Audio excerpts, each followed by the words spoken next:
Good morning, this is the Eager Beaver Show.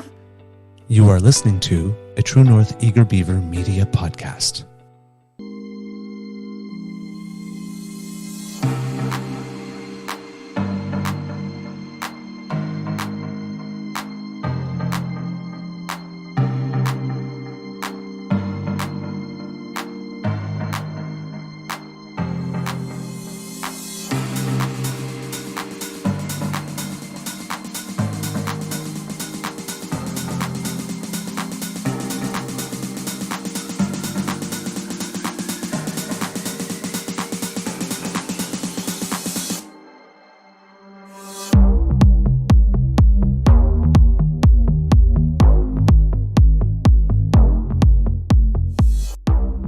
The True North Eager Beaver podcasts are proudly brought to you by our founding sponsors, the Miss V Mysteries from Corvid Moon Publishing, your source for science fiction, fantasy, and cozy mysteries featuring a broad diversity of characters. CanadianTarot.com, your uniquely Canadian online eclectic tarot community and forum, and the Peppermaster, hot pepper sauces made from fresh farm ingredients to thrill your taste buds and expand your mind.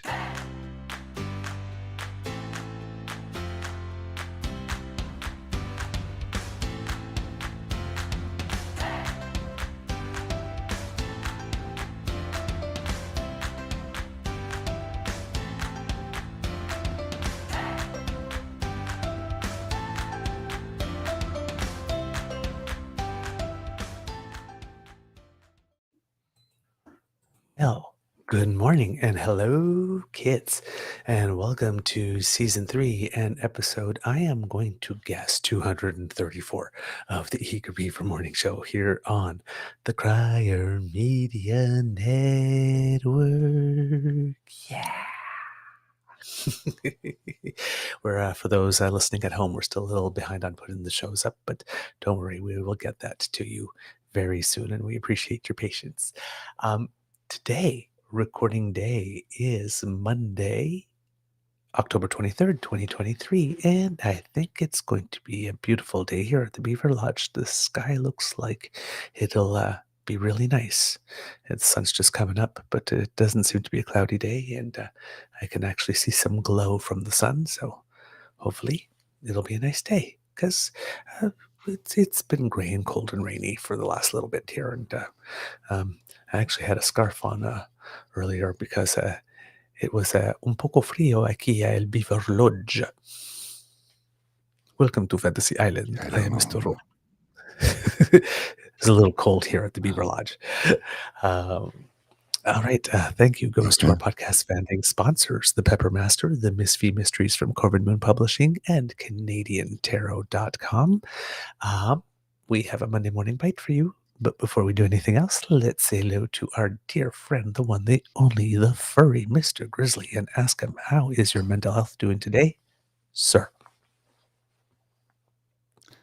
Well, good morning, Mr. Beaver. I think my mental health is okay.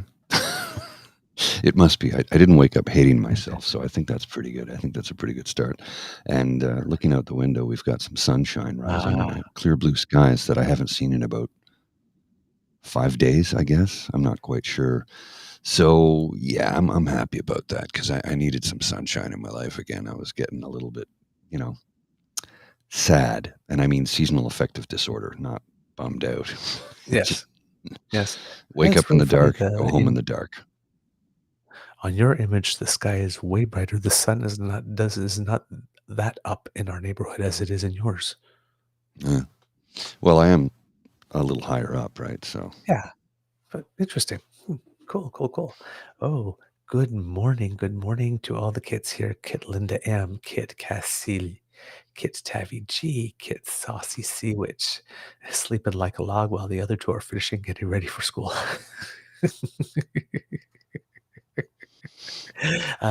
Kit Jillian, Kit Elaine. Let's see what else. Oh, yes, Cassie. Yes, snow in the forecast for you guys tomorrow. And I believe Alberta has already gotten some. Oh, really? Yeah. Now, if I was an evangelical preacher, I would say that that's God's punishment for having voted in Danielle Smith. But I'm not. So I won't. but I'm thinking it. Did you see the comment yesterday from our friend David Wallace? Depends which one. He was busy yesterday. Yeah, he was busy. Yes. David Parker is about to find out. Oh, I hope so. He's such a shitbag. And was it Max Fawcett or something? I know, or maybe it wasn't Max Fawcett, but somebody had put out a thing. You ever notice that David Parker always criticizes other people's follower accounts? David Parker's got about 4,300. Max Fawcett's got 42,000. Like it's almost 10 to 1. It's like, you're nobody, you don't have. And I mean, I'm guilty of that too. But usually when I do it, like this, as I've checked someone's profile first, I see they've been online for 10 years and have 12 followers. So about an average of 1 a year, because they have things that are so interesting to say and they are so pleasant to deal with. And they're usually from nowhere. And it's not a real name. And there are numbers after the @ all the things that you look for, right? So then it's like, well, yeah, low follower account tweeting like a low follower account would be expected to tweet. Yawn, click, goodbye, right? But there are some people that are just low follower accounts, right? So you got to check the profile and you read a couple of tweets and you get a feel for the thread, and like this, they're pretty obvious, the ones. But to just say,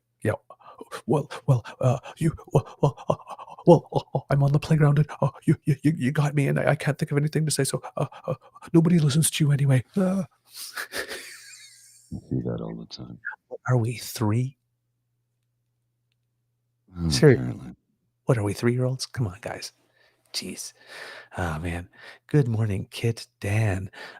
Dan, I saw on Facebook, did you have a birthday this weekend too? Yes, he did. I did not know it was your birthday. Yeah, he was going to try and make it to Ottawa. Well, that I knew, but I didn't know it was his birthday. So happy birthday, my friend. I hope it was a good one. Yeah. Let's see, Miss Sadeka, lovely to see you, and thank you so much for arranging for Mateo to make a guest appearance on our podcast. It was so fun to celebrate his birthday. Thank you so much. Kit Hugh, lovely to see you this morning as well. Kit Ellen, and I think that's everyone that we have so far on the chat. So good morning. I hope that you have a good week in store. And yes, Kit Hugh's already in good form. Parker's a grease stain. There we go. Well, here's how much of a grease stain he is. This was from Friday. Friday morning, he tweeted this. I am told that once again, Rachel Notley is in rehab trying to recover from her crippling alcoholism. As someone who is 2 years alcohol-free, I know the torment of addiction. Despite my disdain for her politics, I hope she gets the help she needs. Okay, number one. It's completely fabricated. None of it is true. Yeah, she was actually, there were images of her like delivering a speech, like a great speech, like the very next day, right?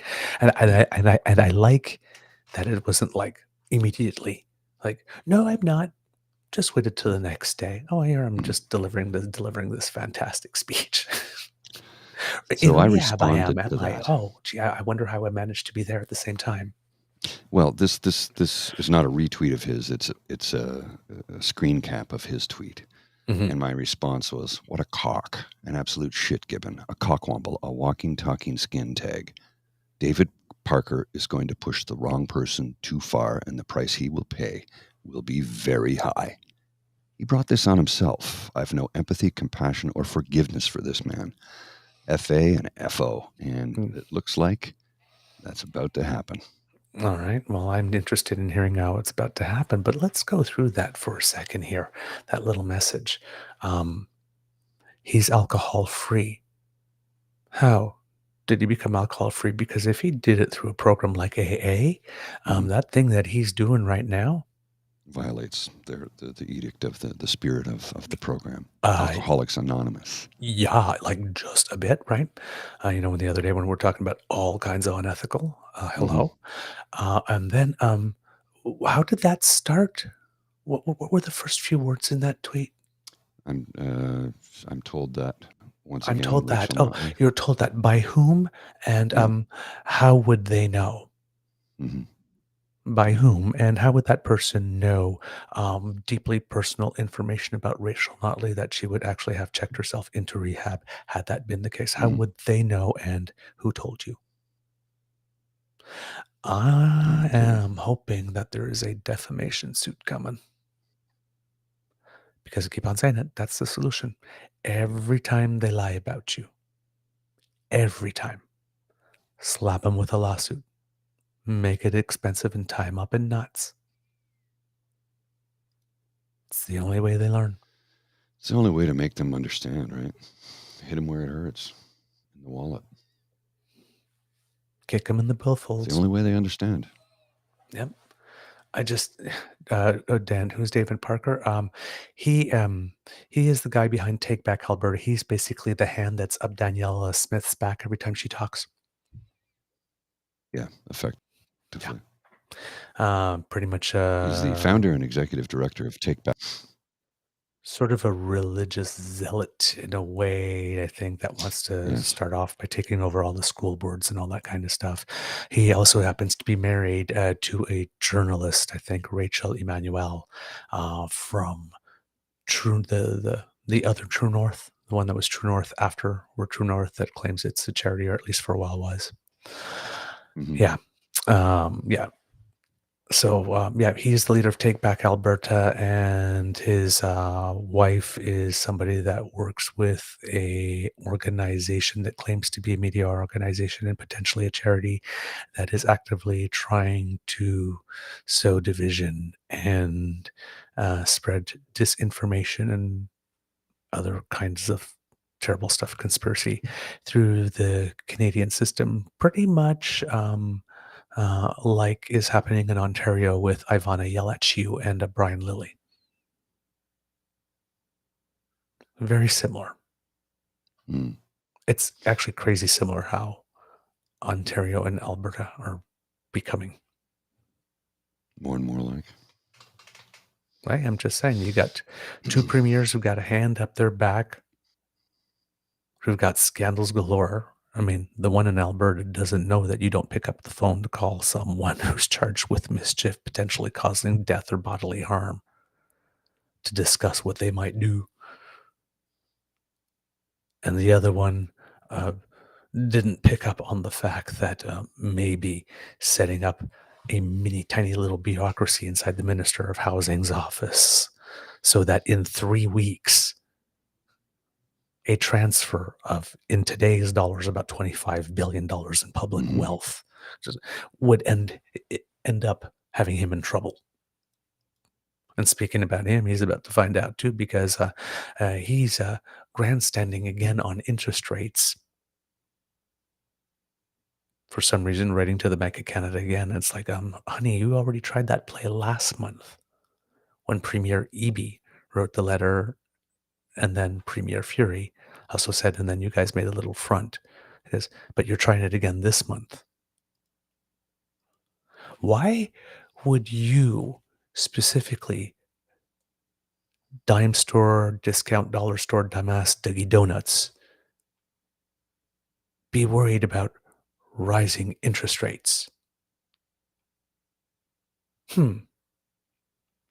Could it be that there's a whole bunch of people that you were associated who now owe money because they took out loans? Well, $100 million at 20%. Well, yes. Well, the one at 20%, I don't know if that loan got adjusted with the rising interest rates or not. 20%. Well, I mean, if they expected to have a quick turnaround, maybe he took it as a variable rate and not the people who did it. So maybe that 20% is different. We don't know what happened behind the scenes. All I know is that a lot of people shelled out a lot of money and took out loans, and interest rates are going up. And there's perhaps just what was it? Somebody told me, what were the words that David Parker used again? Those 3 front words? Anyway, whatever he used, I have it on good authority, or I've heard from, or whatever it is. Anyway, Something to that effect. From wherever he's heard that. I've also heard that dumbass Dougie Donuts has remembered how fond he is of his kneecaps. I'm sure that has something to do with it. Yeah. So, Yeah, tried the play last month, honey. It's not rerun season. So, and we all know that premiers making calls and pleas to the Bank of Canada has absolutely no effect. It's literally grandstanding. And I know you want to make yourself look like you're for the people again because you got with both hands in the cookie jar, handing out cookies to all your friends. When you stand in front of the podium and you say, folks, friends, the people that you're actually talking to, not Ontarians. Yeah, all those cookies that went their way. Yeah, well, we caught you. So, I can understand why you want people to think that you care about interest rates now because you're for the people. But we know you're just for yourself. We see you. We see you. In other news about Conservative members of Parliament behaving badly, this one from this person is mind-blowing when you consider the leader of her party and what he had attached to his YouTube channel for years. Michelle Ferrari. After 8 years of sunny ways, sexual assaults are up 72%. Women are the primary subject. Canadians deserve safety. We need less victims. Tomorrow I will move this motion in status of Women Committee. I will expect support from all parties on this. Okay, if sexual assaults were really up 72%, wouldn't it be all over the frickin' news and Michelle Ferrari would not be the first person on the planet from whom we would hear it? Well, this is the thing. It's like there's nothing in here to support this. Nothing. Also, MGTOW boy, the leader of her party, was the MGTOW boy for years. Yeah, and they want us to, and she's the one that was holding the camera saying, "Hey, come on, Pearl or whatever his name, let Pierre know how you feel," and that's when he dropped the Marxist thing. Mm-hmm. Is it not bath time somewhere in the world where you are, Michelle? Have a soak, chill out a bit. Jeez, seriously, man, and getting back to this David Parker guy. I mean, come on. And do you see the latest with Danielle Smith, I think, where she says that, all these bad things about media, and this weekend she was at the headliner at an event from the True North. Mm-hmm. I mean, I am just, and then the pension thing. Oh, my word. Okay. When we last left, last week on pension, on Pension Place. Pension Place, yes. Much like Peyton Place. Yes, indeed. Well, we had Danielle issue a report that's not particularly very independent, just saying, claiming that,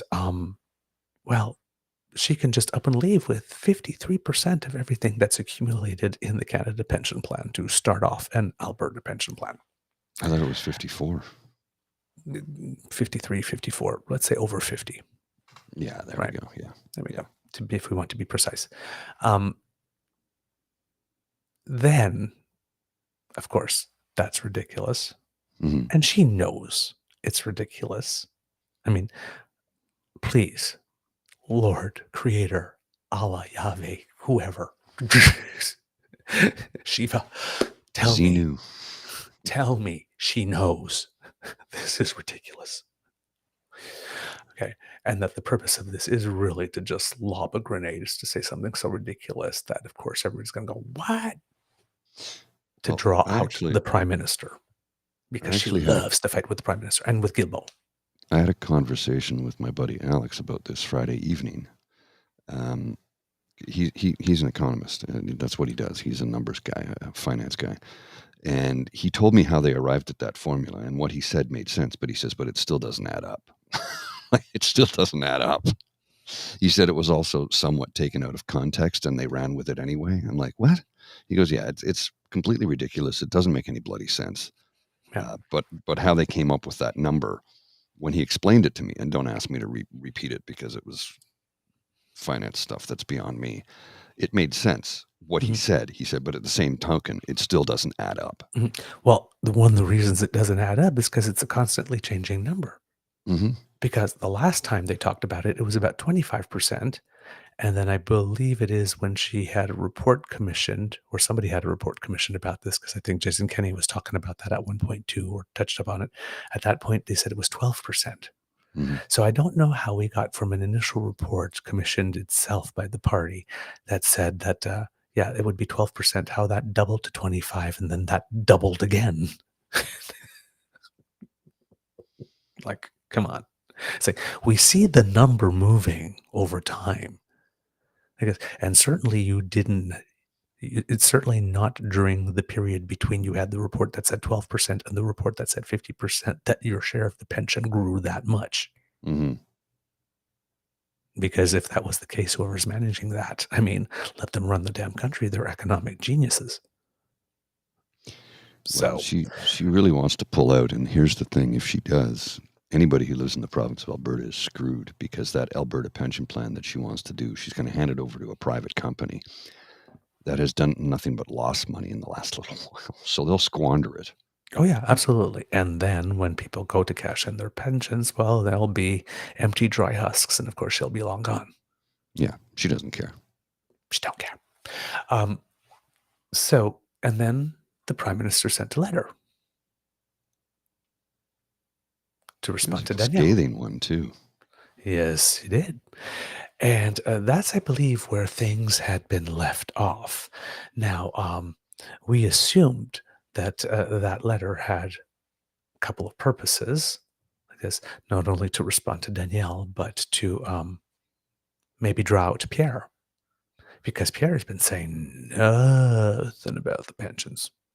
Well, he Nothing, did come out in nothing. support of the CPP, though. He did after the letter, Yes. the same day. It's like, ooh, wow, that was fast. Mm-hmm.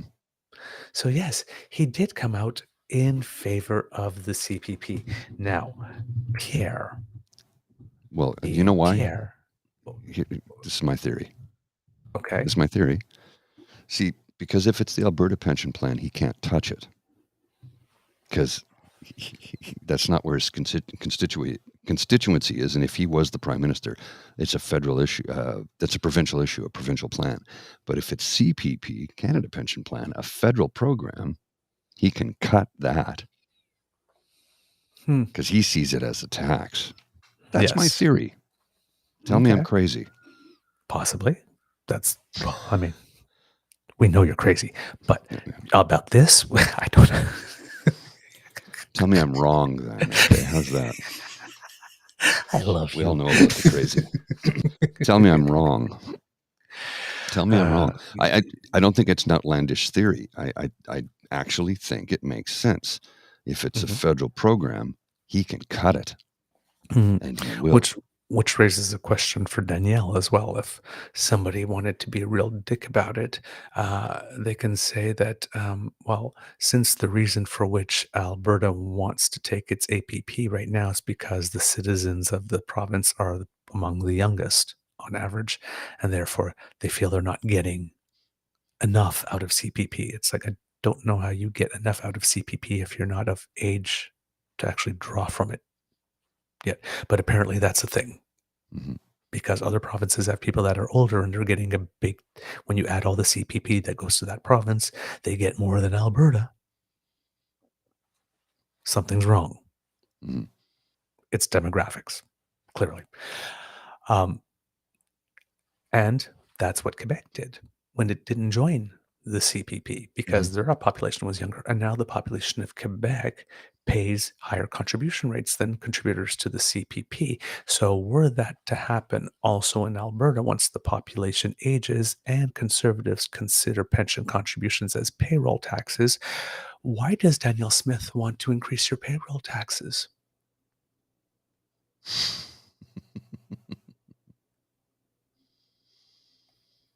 Just asking questions. But getting back to the CPP, yes, he draws out Pierre Poliev, and Pierre Poliev tries to do the compliment sandwich thing to Danielle Smith. So he says, the division today, sorry, The division today on the CPP is entirely the result of Justin Trudeau attacking the Alberta economy. I encourage Albertans to stay in the CPP. As Prime Minister, I will protect and secure the CPP for Albertans and all Canadians by treating every province fairly and freeing Alberta to develop its resources to secure our future. Now give me now where's some wood I can rub up against? Okay. Notice how he starts with the division today on the CPP is entirely the result of Justin Trudeau. So, hey, Danny, you hate Justin.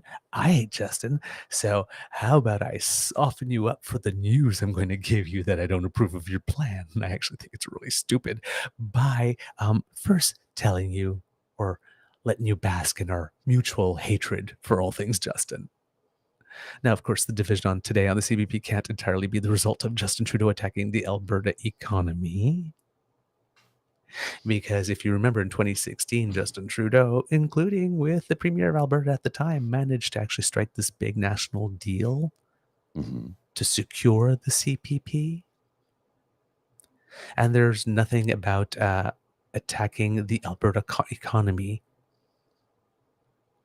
that would be fixed, allegedly attacking the Alberta economy, that would be fixed by giving Albertans a share, or not giving, but having Alberta take a share of CPP and start an APP, because the people of Alberta, if they want some relief from something, well, they're not going to get the APP money until they retire anyway.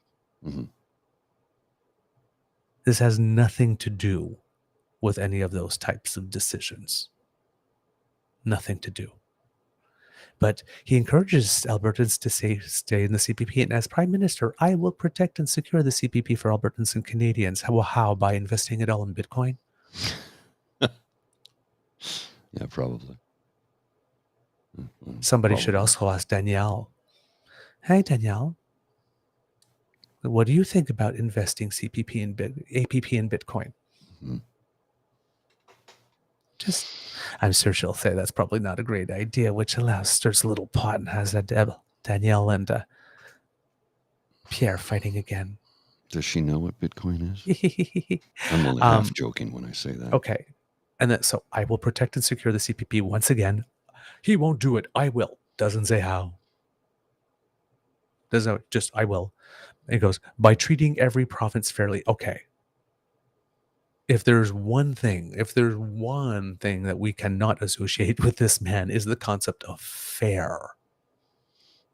The guy of the Unfair Elections Act, that all we need to do to fix the economy is kneecap parties, the per vote subsidy.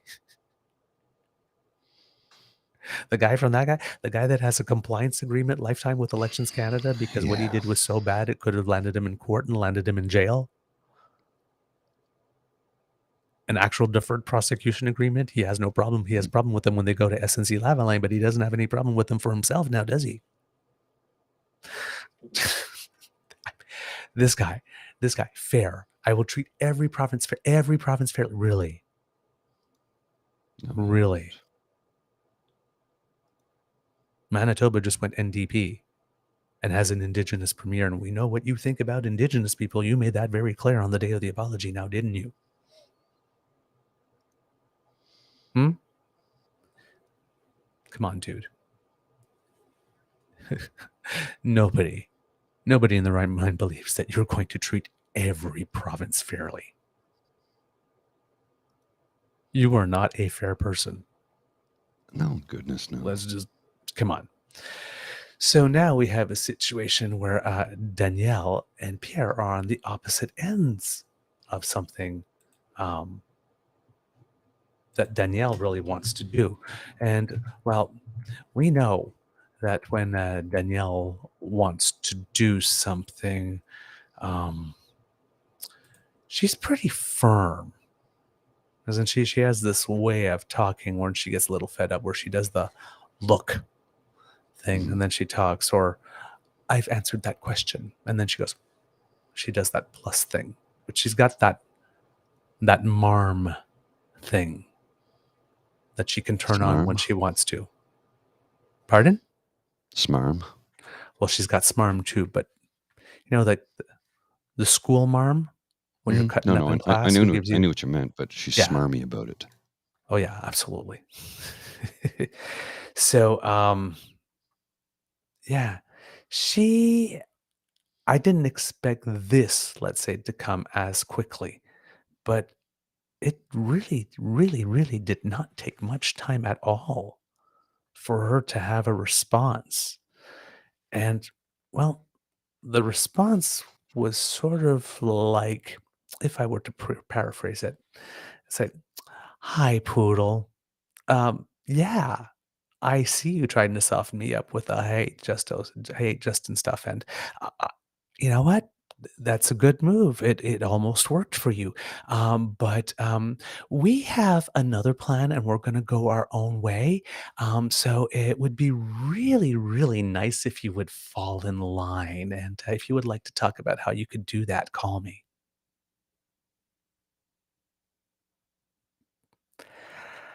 Which is an interesting plot twist, I would say, because if this movement is supposed to be somewhat united, and well, we've seen from the convoy people that it really actually isn't.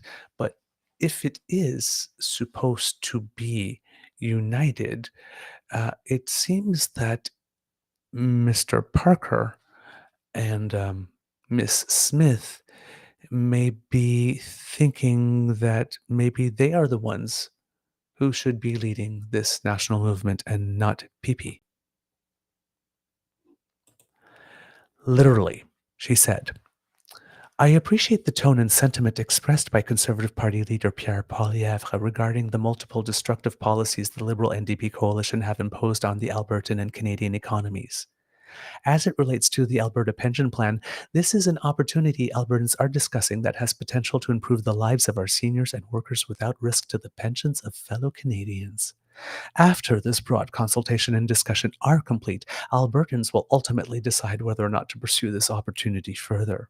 We very much look forward to working with Pierre Poilievre and the Conservative Party of Canada caucus to restore respect for the constitutional rights of provinces to the economic benefit of all Canadians." She told him to go pound sand. Fight, fight, fight, fight. And as for the, after this broad consultation and discussion are complete, Albertans will ultimately decide whether or not to pursue this opportunity further. Don't believe that that's not true, because Albertans are really not for this idea based on public polling.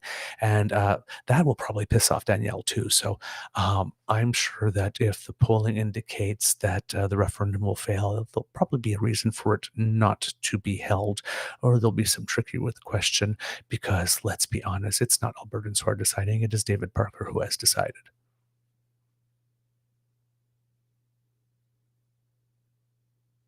Let's not pretend that that's not what happened. Right? But ooh, it is juicy. And since journalists are asking people questions, wouldn't it be nice, now that Pierre has come out in favor of the CPP, if some journalists happen to ask him, "Monsieur Poilievre, since you say Alberta should stay in the CPP and Danielle Smith is pretty much intent on pulling Alberta out of it, she says that 53% of the funds should go to Alberta. What are your thoughts on that, sir?" Fight, fight, fight, fight. Just Surely love will. those grenades. That letter from the Prime Minister turned out to be quite an effective little grenade. Well, I never thought Pierre would answer so quickly, and of course his answer just must have triggered Danielle, because that thing was out seconds. mhm. It's like, Oh, she was not. She blew a gasket back in Edmonton, that's for sure. Well, good. Good. Conservatives fighting among each other always makes a beaver happy. We all like a happy It's a beaver, good don't we? day, kitties. Yes, yes, yes, we do like happy beaver. So, I'm not wow. leaning into that one. I'm putting it right out there for you. You do with it what you will. Not going to lean in. Just, And here's the thing. We both know that Danielle Smith doesn't like to be told no, and Pierre has very prosciutto thin skin. Oh, yes. Another way I've been sort of stirring the pot is writing to Sarah Fisher and going, Sarah, have you seen this note from Danielle? This sure makes your boy look weak, doesn't it? You just gonna take that? Mm. Yes, I'm evil, but I use my powers for good.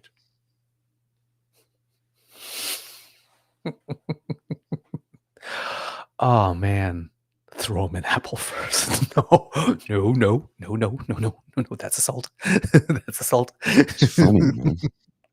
However, I did Throw think him of an apple, not throw an apple at him. There's a difference. okay. If you throw it Yes, at him, that's throw assault. him If you an throw it apple. to Okay. him, Yes. Yes. he can If put you it in when as you he's throw a the big pig. Oh man, but you were saying that send your flip flops. Maybe we should just send our rotten apples. Mm-hmm. Well, Hey, kids, gonna he hurt. wants to know how you like them apples. Why not send him a few apples by mail? Well, he did say that. How do you like them? Let's show him. Oh, we love apples here. It seems like you do too. Have some more.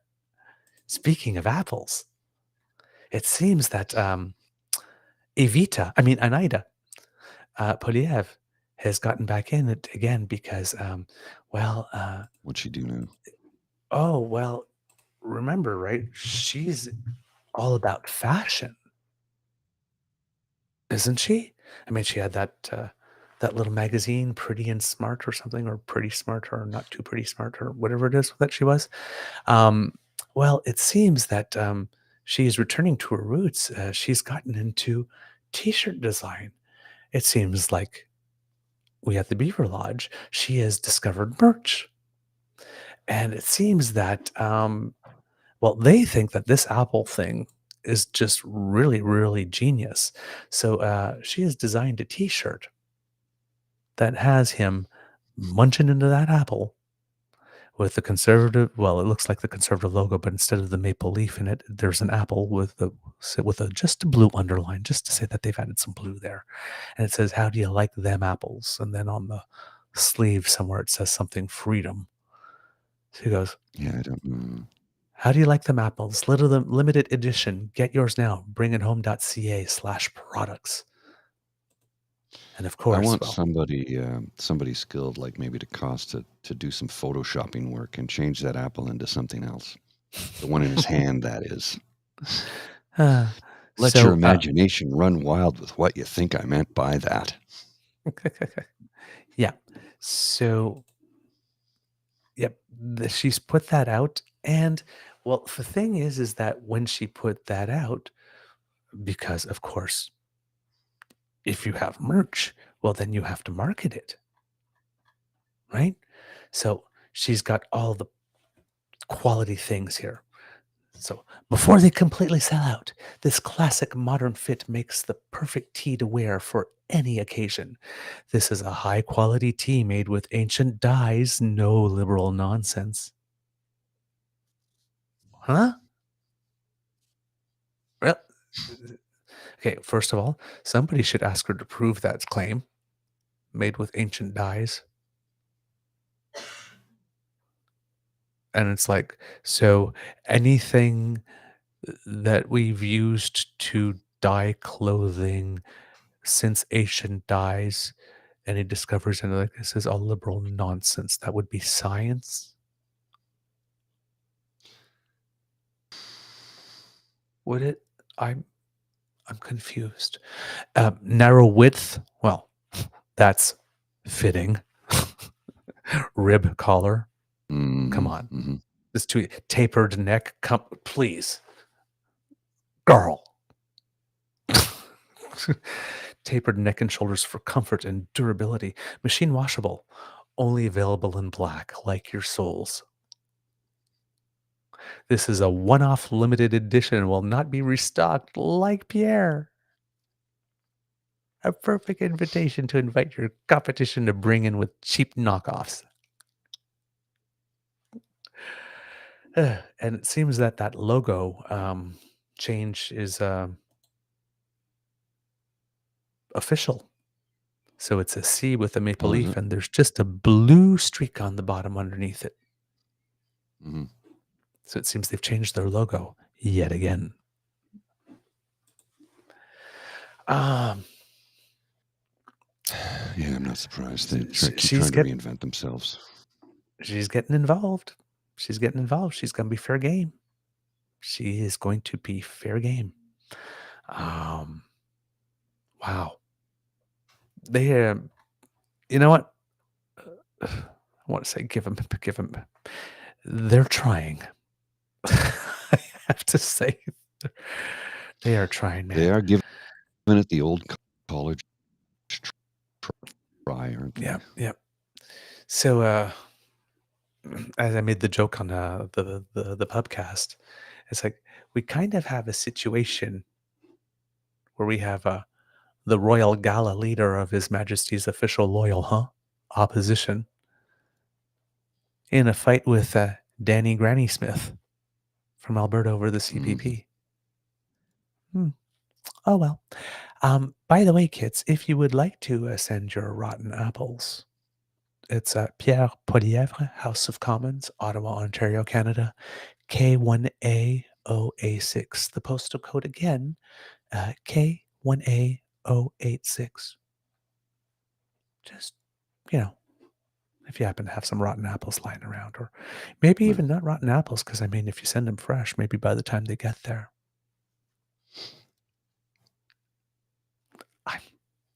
I'm terrible today. Well, remember, kids. I am terrible today.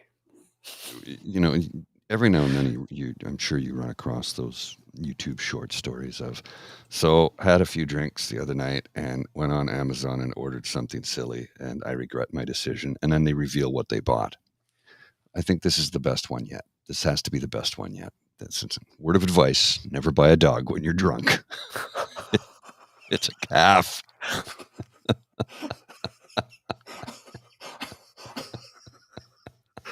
Now, I mean, free milk, but oh my god, I love it.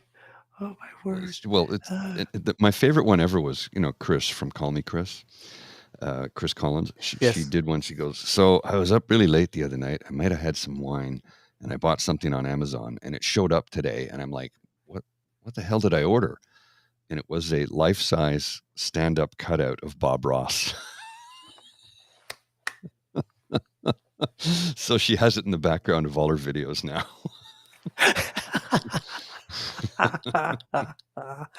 Love it. Ooh, yeah. I see in the chat that Kit Cassie says some good news on the weekend. NHLer Travis McDermott used pride tape on his stick. Take that, Bettman. Oh, good. Ooh, nice. And okay, so hang on a sec. Now everybody's being silly here. Free milk only if it's a boy cow. That's different milk. There are not boy cows. There are bulls and there are cows. There's not boy cows. Free milk only if it's female. Yes, Linda. But there are bulls and cows, not boy cows, not girl cows. There's bulls and cows. Come on, folks. Come on. I have a boy cow. No. You have a bull. There's a difference. Yep. And you can make him a steer. A steer is a good bull. So if somebody says, we're going to make you a Yes. state, run away. Yes. Run away. Run away, run away. Somebody says, we're going to make you a saint, we have run to- away. Because you can't be a living saint. Saints are all passed away. Yes. Just So stop being so being so binary, binary. Paul. You're right. Maybe it is a boy cow.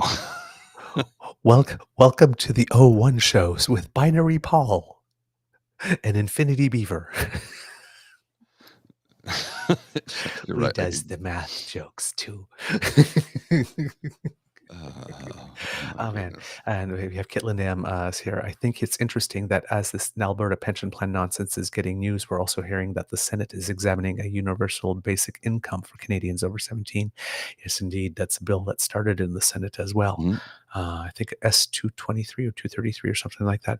I haven't read up that much on it, to be totally honest. And we know that the city of Waterloo is also brought They in. passed it. Yeah, they're doing it. It's already started there, but it's going. This one's going to happen. I think this time. That CERB. It's taken longer than I thought because I thought CERB would have been like the proving grounds to say, hey, this is functional. This is workable. We can make this happen. Thank you, darling. But I'm really surprised that the initiative is coming from the Senate, not from, because you'd think that the government would want to be all over this. But again, for the people that say the Senate has no value, The Senate has value. when they want to, they Mhm. can. Right? Well, who was the champion of Hugh.B.I? Former progressive conservative, the late Hugh Segal. And that might be a reason. Yes. That might be a push, right? Because that man gave to this country. Yes, he did. And He did. a progressive conservative. And he died Actual fighting for it. progressive. Yeah. He died fighting for it. He left the Senate and then went to like UBI or Fair Income Now or something like this. Mhm. But he went to an organization that was lobbying for that. He made that his life's work Oh yeah, he did. afterwards. So yeah, I can see that. I can see And that happening. And like Cassie here in our chat, Cassie, who is a proud conservative, progressive conservative. We support progressives, period. This show is about supporting progressives, whether you're liberal, green, NDP, or conservative. If you're a progressive who believes in progressive policies that can help each other, Yep. as Premier Canoe said, we'll give you a hand up if you're willing to take it, but you need to do the work. And when I heard him make that speech, it was like, this is Joe Clark conservatism. This is not Ed Broadbent NDP. This is Joe Clark conservatism. We will give you a hand up, not a hand out, which means you have to put in the work. And you're welcome, Cassie. There is a distinction, a tremendous distinction. The Conservative Party of Canada does not exist anymore. It's the Reform Party. It's not progressive at all. And most conservatives I know have been voting NDP the last few elections because they cannot stomach the provincial conservatives in this province. They're like, Doug Ford is he's just a bag man for different opportunists. I'll leave it at that. But progressives in this country who are also conservative haven't had a party for a number of years now. And I know it's disturbing for them. As everybody knows, I've said on this show many times before, and I'll continue to say it, I have never belonged to a political party, and I never will. I always vote. I'm an informed voter, and I always vote for the best possible candidate in my riding. Yeah. And that's all I can ask you to do. That's all I can ask you to do. Vote for the best candidate in your riding. And if that candidate is a conservative and they're a good person and they really do have progressive policies, yes, by all means, cast your ballot for them. Vote for good people, regardless of stripe. That's right. Don't vote for assholes. And you see, that's your way. And mine is like, I'm a member of every party that will have me. Yeah. I only have to commit for a year. So it's like last year I was a conservative and I voted not Pierre. Right now I'm an Ontario Liberal and I'm probably going to vote not Bonnie because we don't want more real estate stuff. And when that year's over, whatever, if there's a federal or another Ontario leadership, because I'm buying a membership too. Well, I defer to Groucho. I refuse to belong to any party that would have me as a member. I'm a serial political monogamist. I was paraphrasing Groucho, by the way. Groucho, as in Groucho Marx, he used to say, I refuse to belong to any club that would have me as a member. I refuse to belong to any party that would have me as a member. It means you've dropped your standards if you've allowed me in the door. That's the joke, right? Yep. Party leadership races are where it's at. If you want to have some real influence, make sure that the jerks don't become an option to vote for premier or prime minister in the first place. That's where you stop it. Oh, yeah. Yep. All right. So that's what's going on in conservative land in Canada, where they're all fighting. But they're still fighting south of us, too, because they can't seem to elect a speaker. Yeah, they still, although Jordan, I think, has just bowed out completely, hasn't he? Bowed out completely. Yeah. So it's like, I think it was what they're going on like 18 or 19 days without a speaker. It's like, and they thought 15 rounds of voting to get a speaker was bad. Those 15 rounds of voting, there were multiple rounds of voting in one day. This is nearly 3 weeks without a speaker. Wow.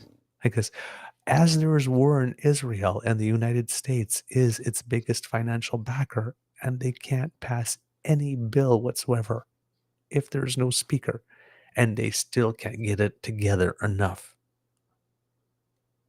to find themselves a speaker during war. It's... Yeah, no kidding. If there's ever a neon sign pointing to the American public that they are the problem, this is it. It's like, if the Republican Party can't get it together to come to the rescue of Israel, they can't get it together. They just can't.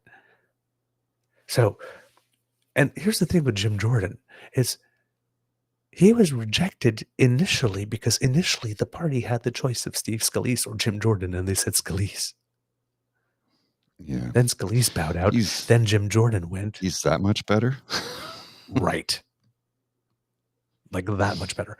Then Jordan, and like Jordan has like people calling them and saying, like, vote for me, and threatening people. Like, yeah, because that'll warm your colleagues over after what they've been through on January 6th, having people calling and threatening them if they don't vote a certain way.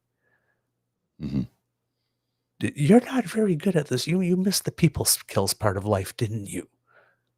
A little bit. And by the way, one of the first order of business will have to deal with a continuing resolution. And if they had picked him, they would have picked a Speaker of the House who, in the entire time he's been in the House, has never once voted for a single continuing resolution. He's never voted in favor of a single budget. Not one. And he's the guy that's supposed to bring the process home if he was Speaker. It was not going to happen for you, Poodle. Is he going to bring it home?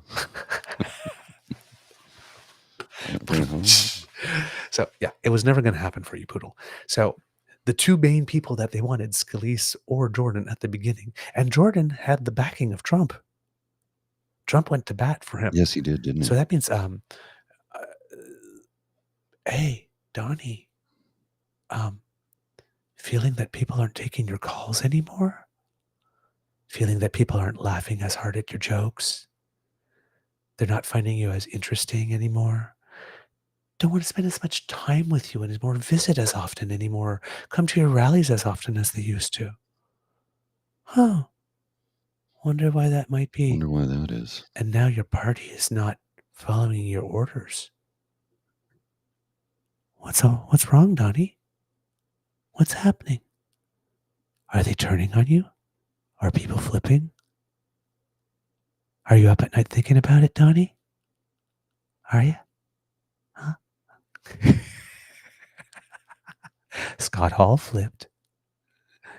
Chesbro and the Kraken lady pled guilty. Huh? Chesbro pled guilty right before jury selection. The jurors had actually gotten the questionnaire to fill out. There are 16 other, including you, defendants in that case, and the jury selection for the big case is coming up. And the best deals, the 3 best deals are gone. You worried, Donnie? How many more are going to flip? that trial that was supposed Oh, to start he's today, paranoid. the Kenneth Chesbro and Kraken Lady trial that was supposed to start today, is not happening because they both took deals and promised to testify. And it seems that the Kraken Lady, according to Dawn, is never was his lawyer now. Also, wasn't he disbarred? Which I one? think there was something to the effect if he was disbarred or no longer had a license to practice law or something to that effect. Giuliani. I can't remember the exact detail. Oh, no. But- His new lawyer, though, apparently. Well, the yes, same he thing. wasn't licensed. He wanted to file something and wasn't licensed to do something in that state or something. So he had to. Yes, that's what I was thinking of. Yeah, he's only What got a the clown best. show. He's only got the best. The best people. The best people at being completely inept and useless. Is that a new thing for you there, Dono? That's, holy crap, dude. That's wow. Wow. Oh Did my you God. like that? That was my That was good. my Owen Wilson. Wow. That was very good. So yeah, but they've taken deals, right? And they seem like pretty sweet deals. I mean, probation and a fine and having to write a letter of apology, and maybe Chesper will have a bit of community service, which he's probably going to hate. But Well, but because I mean, these people are not about serving the community in any way. But those are slaps not. on the wrists for the crimes for which they were charged. I mean, they tried to overthrow government, right? So, and I believe that the condition is that they have to testify at everything that they're asked to and be completely and absolutely truthful, or else their deals go away. So, and they're pretty sweet deals. So, I don't know, Donnie. I don't know. I would be worried. And seems he showed up for his New York trial again because he doesn't have to be there. It's a civil one. So he was there for the first 3 days. I guess he got bored and waltzed out and came back the other day. And apparently was got a little agitated while he was there, and he was told that he was told to quiet down by the judge. I did hear about that. And then apparently some woman, like Trump fan, like got arrested or something because like during the proceedings, like it's like, Donnie, I want to talk to you. I can help you. I got something or something. And this person works for the court. So you'd think that they would know about breaking decorum that way, but nope. Apparently not. Nope. It seems that in addition to all the criminal trials, there's a whole bunch of, there's like 2 or 3 other civil trials that are coming down the pack that hardly any of us have heard of, but they're there. He's being sued left, right, and center by everyone. It's crazy. Jeez. So yeah, things are not going very well down there. And as Beau of the Fifth Column said, oddly enough, this last week was relatively light in Trump news. And that's like people taking plea deals and a couple of new civil cases starting. And, and that's a light week. All right. Yeah. Yeah. Yeah. Back home. How would we put this? The government of India seems to be a little bit flailing and all over the place with their stuff. And it seems that they're trying to look for an elegant exit, but they keep on tripping all over their damn mouths. So, as you know, the Indian government, because we expelled one diplomat, responded by asking for 41 of our diplomats to leave. And we That's excessive. didn't really get on that. Mhm. And then they decided that, well, since we weren't going to get on that, they were threatening to remove their diplomatic immunity, which would then create a situation where the government of India could arrest them and charge them with whatever, and sort of to Michael style. Kind of. Mm. So we brought them back with their dependents and left about 21 there. Now they Well, have this guy who's the foreign minister, S.J. Jaishankar, and he was any defending relation to these Ravi? governments. Pardon? Any relation to Ravi? I don't think so. I think it's Jaishankar, not Shankar, but Ravi I Shankar. could be Yeah. wrong. Yeah. You know, that's Um, what's her name's father, eh? Come Away With Me. Who wrote the Pardon? song? You know the song "Come Away With Me." Oh, yes. That's her Yes, father, yes. Ravi Shankar. Okay. Okay. No, Subramanyam Jaishankar is his full name, Okay. but it seems that he goes by S. Jaishankar. Yeah, he was making some comments, and I think we're going to find them a little interesting. Now, the prime minister specifically was very firm. This is them choosing to contravene a very fundamental principle of international law.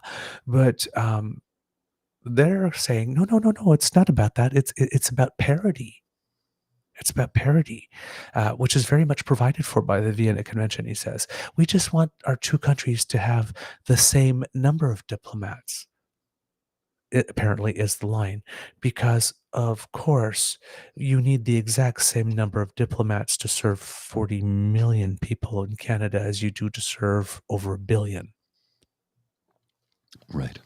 in India, particularly when you're a country that has a pretty large Indo-Canadian population and likes to return home to visit family and friends Mm. and need visas. But yes, it's about parity. And then in the same breath as he says about it's about parity, he says that we had concerns about continuous interference in our affairs by Canadian personnel. Well, shades of China, isn't that what they always say? And but of course, he didn't say what those concerns were, or cite any examples of interference, even less continuous interference by Canadian personnel. He didn't elaborate, but said that though some information might be coming out soon, and then added to it that it's not safe for their diplomats to do their work in Canada. How? Why? Who's threatening them?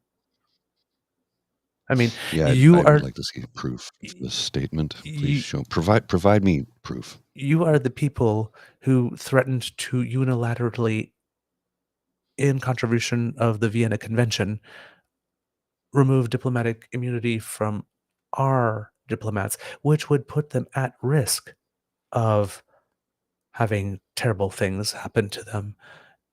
We did not respond in kind, yet your diplomats are not safe to do their work. Really? Mhm. How? Um, they're not very good at this. No. You can tell this is their first forays at the international poker table. This is not good enough, because whatever continuous um, interference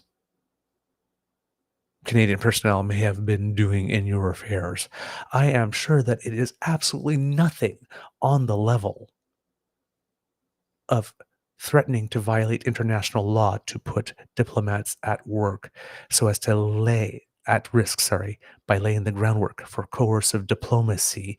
It has nothing to do with feeding the press that's under your control with stories about a leader of another nation's plane being loaded with cocaine. And I'm sure as hell it has nothing to do with anybody from Canada killing one of your nationals on your soil. No. Sir, you are not very good at this. And No. frankly, this is moving from cartoon now to caricature. I know you're looking for an elegant way out, and this isn't it. The government of Canada did everything right in this case.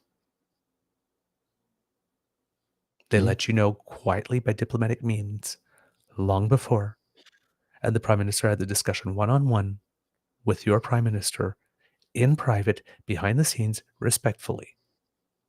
And it is only after he got the response that he got that he felt the need to share it with Canadians. All the standards of diplomacy were followed. And no matter what you say, and we know that you have an election coming up, and that's why you're doing this. This is for domestic consumption, but you are out of order. This is not cool. It's not cool. And the other nations that you are trying to build relations with who are sitting around the poker table, they're watching you do this. You're not looking good. It's not a good look. You need to stop. Seriously. Their diplomats are not safe in Canada. Come on. Come on.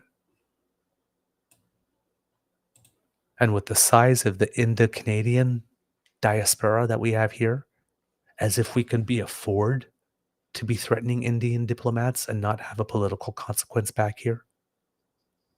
It's just not serious. Come on. Come on. Please. In Argentina, since we're talking about international stuff, some good news. Remember that picture of that guy with the really, really weird Trump-style hair? Really, really dark hair? Oh, yes. Yeah. Yes. I do Javier recall. Milei. Yes. Well, they had some elections earlier before to lead to this current stage of the election. And I think everybody was surprised that he had won because he's very much a libertarian, and he describes himself as an, I've never heard this word before, anarcho-capitalist. Arachno-capitalist. No, arachno? I heard anarcho. No, sorry, you're right. I got it wrong. My apologies. Yeah, you are correct, yes. So I've never heard that term. I'm not exactly sure what it means, to be totally honest. But yeah, everybody, according to polls, thought that he was going to win this race. So this was a presidential race. There were 3 candidates. And if a candidate, I think, got 45% of the vote or finished 10% higher than the next closest rival, they would automatically win. And if not, they go to a runoff. And it seems that all the polls were indicating that Milei was going to win this in a pretty big landslide. Well, turns out that that did not happen. It turns out that a member of the currently ruling center-left coalition, the Peronist Party, which kind of made my ears prick up when I heard that, because Peronista, but apparently they are the mainstream left party.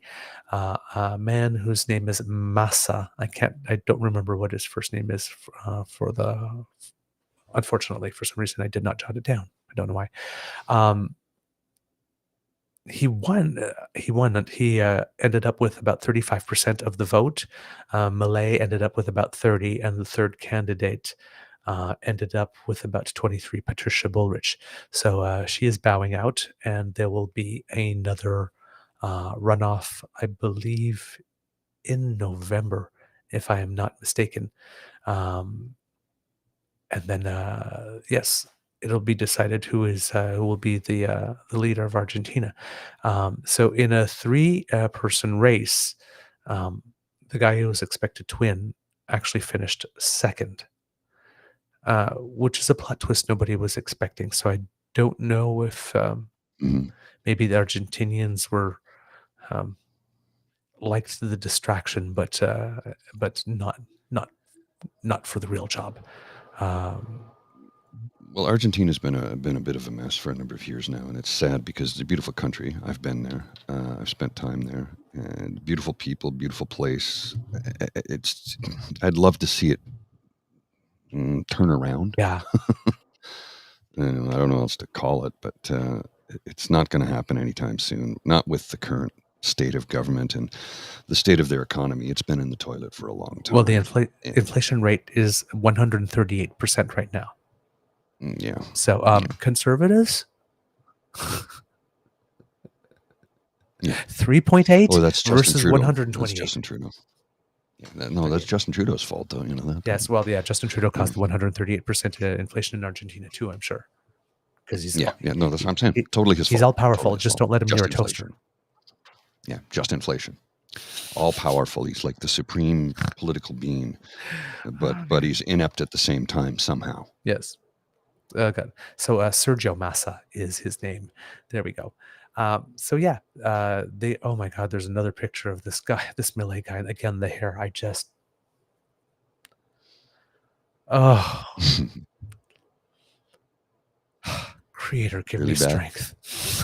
Just. What is it with evil people and terrible hair? We keep on saying it, right? Like they all like. Oh, come on, look, Hitler. Come on, Trump. This Massa dude. I just think of all the evil leaders in the past with terrible hair. Thatcher. And she put a lot of work into that do. Okay. That had man, layers look, and there's things. The hole in the ozone is because of her. I sent you a link because you have to show the photos. They're the three of them, the Javier Millet and the woman and the other you guy. could show the is that three. The one, or is there? And there are a few more below that are just of Malay, and it's just like, oh my God, this is you really have bad. to. Okay, hang on a second. Let me just get this queued up here. Man, oh man, oh man. It's really terrible. No, I know. Oh, okay, I'm just gonna. It's cruel. We should not be, but this. You know what? This is not something he can help. This is a choice. Well, and look, this is the left-wing leader, Sergio Massa. He's a left-wing candidate, Sergio Massa. Let's just scroll down a little bit till we start. Far right candidate, Javier Millet. That's him right there on the right. And let's just scroll down a little bit further. That's a choice. That's a choice. Why? That's a choice. Why choose and the glasses too? Together. Chainsaw wielding TikTok star leads polls in Argentina. This is from 2 days ago. Like that man looks like a psychopath. There's no blade on that. But if you take a look at it, you see there's no chain on the blade there. Right, so that's he's not going to cut anybody with that, but like it's a chainsaw with the chain removed. But still, like okay, I have to find anarcho-capitalism is an anti-statist libertarian political philosophy and economic theory that seeks to abolish centralized states in favor of stateless societies with systems of private property enforced by private agencies. The non-aggression principle, free markets, and self-ownership, which extends to the concept to include control of private property as part of the self. Oh, no. He looks like somebody from a swashbuckler film from the 40s. Like he's a ship captain, a pirate. Look at like those Sir Johnny MacDonald style sideburns. Like this guy he's a central casting. That's a thing? Yeah. What I just read, anarcho-cap, that's a thing? Mm-hmm. Yeah. No, I'm familiar with the term. Wow, well, I'm going to bed wishing I wasn't a bit smarter. Oh my word. That is a horrible system. Yes, it is. Yeah. No wonder. I mean, yes, beware of bad hair and bow ties. Yes, bow tie is usually a sign of a big old dick. Yeah, remember Tucker Carlson wore a bow tie for a long time. So did Danielle Turp from the Bloc Québécois. So does Stephen Drew. The only time you're supposed to wear a bow tie is to a formal event or a wedding. Now, of course, there are exceptions that confirm the rule. Not everyone who wears a bow tie is a dick over a tie. Well, it depends. If he It's worked at just that the Chippendales, Venn you probably had a really diagram. big. Yeah, it's just that the Venn diagram really, that's terrible. Really intersects. It intersects. It This intersects so just much it's in. almost intersects. I just got something in here a second ago. Apparently, there was a shooting in Penetanguishene a little while back, and they just released a sketch of the subject. And I'll show you the sketch of the subject, the suspect. Sorry, sketch of the suspect. And I'm like, I've seen this guy before. He lives at a trailer park in Halifax.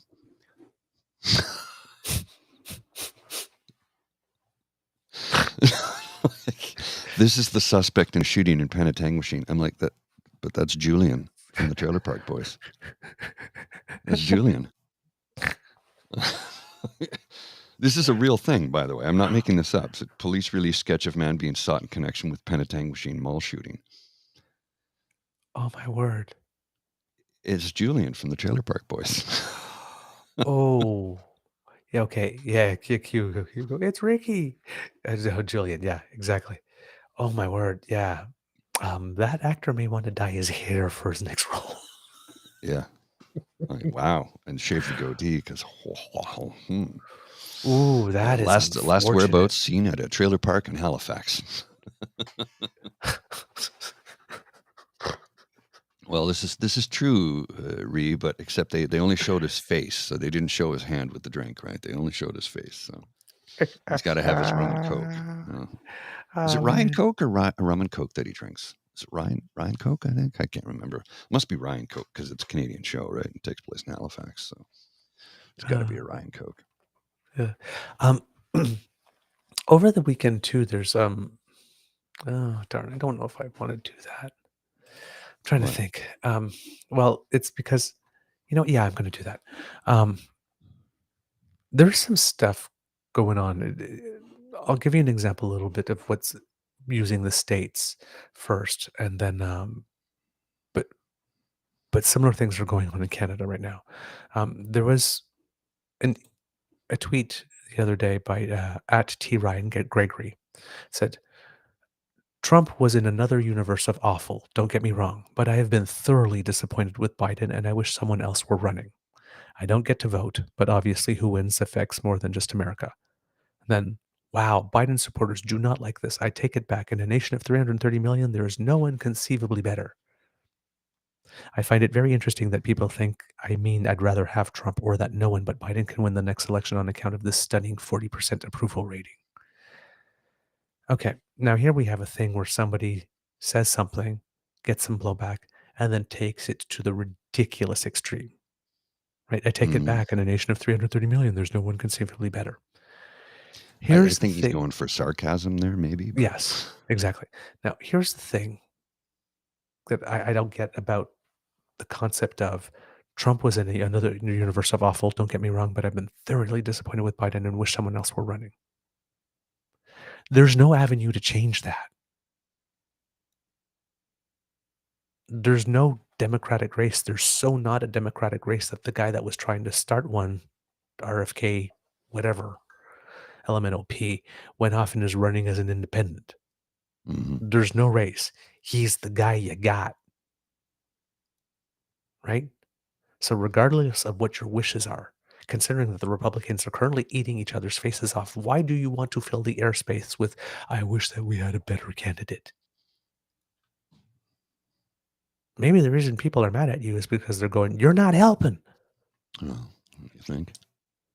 If there was an avenue for another candidate going on, because I wish I get it, but there isn't. This is the candidate you got. Why are you spending your time wishing you had a better candidate, especially in the context of Trump was in another universe of awful? Well, isn't I don't know. Correct me if I hear so many negative comments about Biden. He's old, he's washed up, he's this, he's that. And I go, isn't his infrastructure bill actually making a difference? Isn't job creation on the rise? Isn't the economy improving? Aren't the lives of the average citizen getting better? Yes. Correct me if I'm wrong, please. But as I understood it, this infrastructure bill that he's brought in is going to fix the roads, bridges, and dams that are all on the edge of collapse across the country because they've stopped spending public money on infrastructure in that country for the last 43 years. And it all started with Reagan. Yep, absolutely. And I mean, it is, but they have the same situation as us where there was some, their inflation is a little lower maybe than ours, but still persistent inflation again, and the U.S. Fed has also raised interest rates a lot. Hmm. So there's similar pressures down there as there is here. Now, listen, I don't know, maybe I'm just too practical like Hmm. this, but in the face of awful, when you only have two options, we have more. But in the Yes. United States, you give yourself only really two viable options. It's like, and the second option is merely disappointing Hmm. versus a whole other universe of awful. Well, disappointing looks pretty good. I take the Well, win and I do what I can to have a less disappointing option the next time around. and I've had folks say to me, I'm not a fan of Trudeau. I don't care for his politics. I don't care for his policies. I don't care for him. But he's a better choice than the other guys. I'm like, Yes, okay, okay, I hear what you're saying. I hear what you're that's saying. fair. That's a fair statement. And there's issues that I like. Trudeau dropped the ball on housing. He said he was going to fix it, and he's done nothing. It's a fact. It's an undeniable fact. Now he's doing something about it now. They are making a difference now. But where were you, 8 years ago when you made the promise? I get it. Yep. It's been a difficult situation. I understand that, but you did drop the ball on that one. But when you have people saying he's the best of the worst, just goes to show you. And I think a lot of there's some predispositions to not trusting Jagmeet Singh, and I think oftentimes it has less to do with some of the things he said and done, and more to do with his headwear and the color of his skin with an older class of Canadians. Correct me if I'm wrong. Listen, Please. if we're going to talk Realpolitik, Mm-hmm. in a nation where the province with the second most number of seats Mm-hmm. has a policy that they don't want you in a position of authority if you're wearing an ostentatious religious symbol. Mm-hmm. Yeah, what does that tell you? And the people of that political unit, which is the province of Quebec, are not opposing this Mm-hmm. as policy. It's going to be pretty hard for you to win a national election. Yeah. That's It's as simple as that, right? keeping it That's real. what it boils down to. Yeah, It's going to be it's pretty keeping it damn real. hard. Mm-hmm. Yeah. So There's a context this is happening in. Well, until the Green Party actually selects an electable leader. Mike Greiner, who is the Green Party leader, Schreiner, Green Party leader in the province of Ontario, is electable. He needs to go federal. He does, because he can make a difference, because he's a good man. He's a progressive, and he gives a damn about the environment. I wanted to say economy. They're part and parcel of one another. Same thing. And that's the thing with Biden too. I'm sitting there like this. It's like, dude, he's a decent man. And you know what? Sometimes that's got to be enough. Well, and I think in the current political given the choices climate, you have, that is the best choice. Look, is Justin Trudeau the best leader we've ever had? No. He will be seen as a transformative prime minister, though, because of the policies he's brought in. Yes, he's dropped the ball on a few things. Yes, he's made some mistakes, because at the end of the day, he's still only human, and he's not in control of absolutely everything, unlike what Pierre Poilievre would have you think. There's only so much power the prime minister has. It's not endless amounts of it. That's our system is designed for him to have limited power. He's the leader of his party and he's the leader of the nation, but there's checks and balances in there that limit what he can do, especially when it comes to provincial matters, which is why I say, going back to what I said earlier, the reason Pierre Poilievre supports the CPP in Alberta instead of the APP is because once he gets elected prime minister, which is not a position you're around for, he can end the CPP program by slowly cutting it down to nothing. I'm saving you money. You got a more powerful paycheck now. See what I did? I made your paycheck more powerful. I cut the CPP tax. It's not a tax. And starved you out of a retirement. You only have to work till you die, but that's okay. That's how our great-grandparents did it, and by gosh, it was good enough for them. I'm just imagining some of the things he would probably try and say. I don't know that he would say those things. I don't know that he's smart enough or kind enough to say it in that way. He'd probably say, well, God damn it, nobody owes you anything. You got to work. You got to work for everything, just like I did.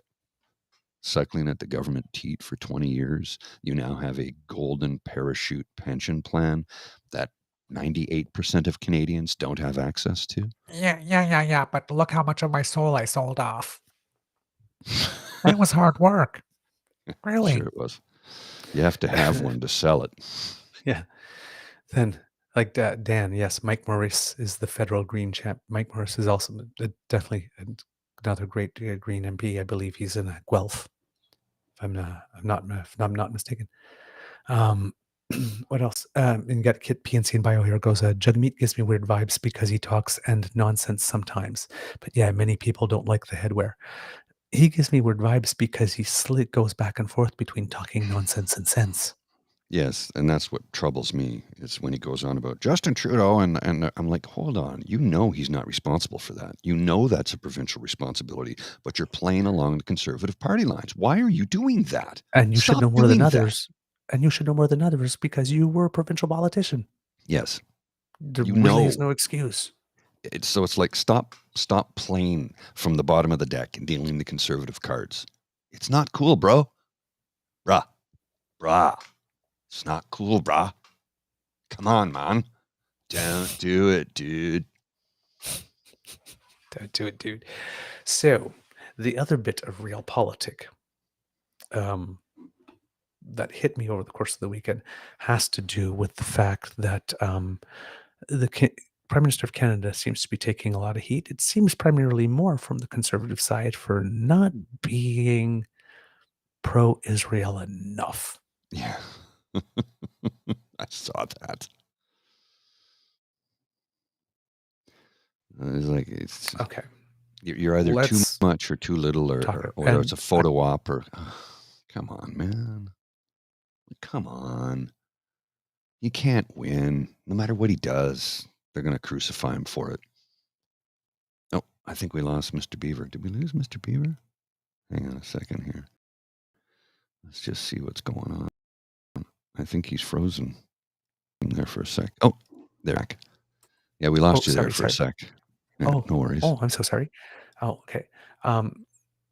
So I don't know where it is. I got lost, but with the Israel thing, so you have some Canadians that are claiming that the Prime Minister's not pro-Israel enough, and we have some people saying that he's not doing enough to bring attention to the cause of the Palestinians. This whole discussion, and you're going to hear it later in what I'm going to read, but it really is based on the concept that we're starting with the premise that Palestinians are not Hamas and Israelis are not Netanyahu. That's right. Okay. The Prime Minister of this nation is the Prime Minister of a pluralist nation, which means that when something like this happens somewhere else in the world, where the situation is as polarized as this is, he has to choose words and a tone that reflect that we have many citizens who identify with either side of the current reality for Palestinian civilians and Israeli civilians.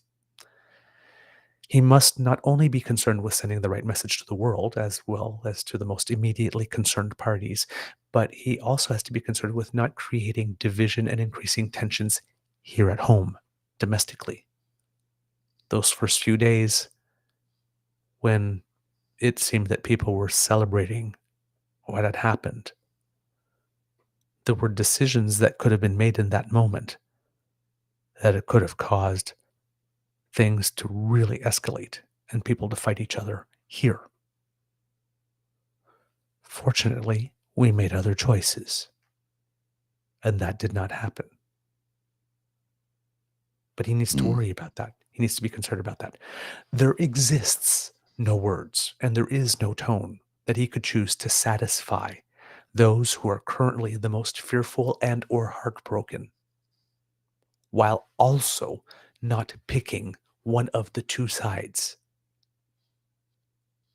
to cherish and the other one to cast aside. Hmm. We have sizable Arab and Muslim populations and a sizable Jewish population. We can't be making decisions that pit them against each other here. It's a tightrope walk and a balancing act at the same time. Now, the Conservatives, and Oh, neither yeah. are any other party, but the Conservatives, as the opposition, are not burdened by the consideration of speaking to the world. And though they should be equally concerned about not stoking division and increasing tensions at home, they appear to want to paint the current government, if not as anti Semitic, at least as anti Semitic curious. Mm.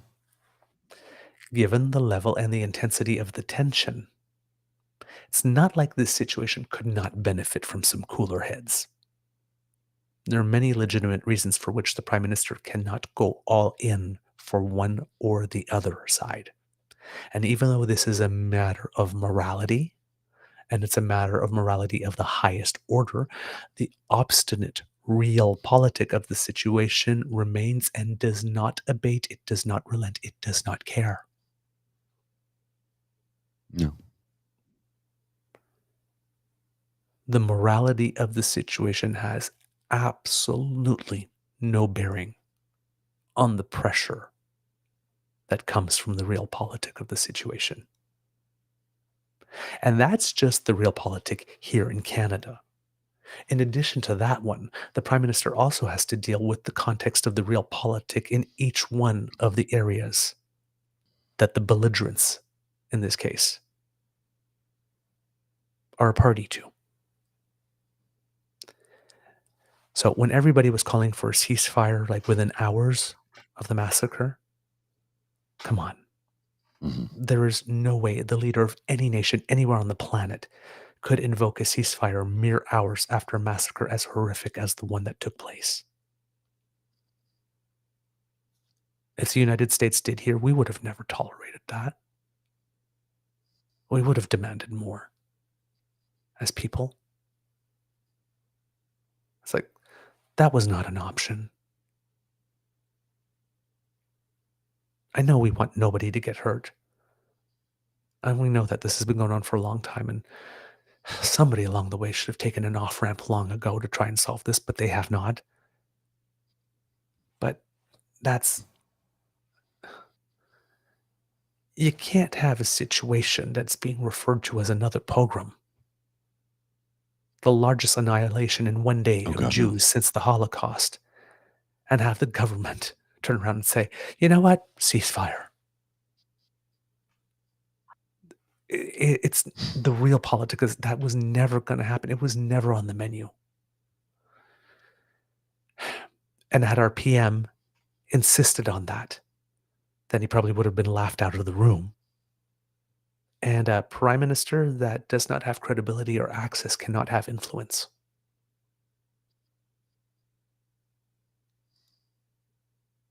So when tensions are high, a few players who are also in the room who have cooler heads, Hmm. few people on the other line, it's not a bad idea. It's really not a bad idea. Now, the leaders who are able to act and comment on the situation while keeping in mind with a cool head that one, reality is as reality is, and wishing that it were different than it is a complete waste of time and energy at this moment. And as I mentioned at the beginning, that Palestinians are not Hamas and Israelis are not Netanyahu. They are the global leaders that are most likely to be the ones that will have the wisest counsel in this time. And given that, our prime minister is probably doing as well as can be reasonably expected given all of these considerations. Hmm. But you would not know it from listening to the media. You would not know it. Now, sadly, that also means that those of us that are experiencing this in the most deeply felt way, those who are fearful and heartbroken, regardless of with whom they identify, whether Palestinians or Israeli civilians, they cannot be given an unreserved, unequivocal blanket statement of support. They just can't. And they want one because, as we mentioned in previous shows, No, agreed. when things are all crazy and all you want to know is, are you with me or not?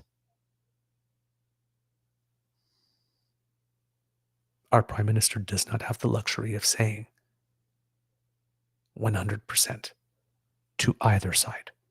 Mm. He has to be on the side of concepts like respecting international law and protecting civilians and ensuring that there's aid and ensuring that people who are trapped in Gaza. Now, I mean, there's probably not much that he's going to be able to do to help Palestinians get out of Gaza as this is happening, because even the Egyptians don't want them. But there are foreign nationals there. We have foreign nationals there. There are foreign nationals from 40-something different countries that are trapped in Gaza and who also can't get out right now, in addition to the 222 now, according to Israel, hostages, they estimate. And we also have to realize that there's a context here where we've reported that a few days after, people were referring to people as human animals. And on the 12th, we haven't reported this, but Mhm.